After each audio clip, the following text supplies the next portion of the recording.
सिंध जो लोक रागी दर्दन जो आवाज़ जलाल चांडियो सिंध जो वो निरालो रागी हो जंहिंजे आवाज़ में सिंध जी मिट्टीअ जी ख़ुशबू मारोड़नि जी तड़प आशिकनि जे सुरकनि जो सचो इज़हार हो।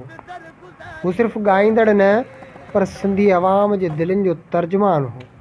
संदसि ॻायल बेत काफ़ियूं ऐं दुहा अॼु बि हर सिंधीअ जी दिलि में घर करे वेठा आहिनि। जलाल चांडियो पंहिंजे सुरीले आवाज़ सां न रुॻो सिंध में पर पूरे पाकिस्तान में ऐं हिंद जे सरहदनि ताईं शोहरत माणी। संदसि राग में जेके ॾुख मोहबत हिजराण ऐं हौसला हुआ से आम माण्हूअ जी दिलि सां ॻाल्हाया विया। हू फ़न जो सागर सच जो सिपाही ऐं सिंध जो फ़ख्रु हो।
Muhammad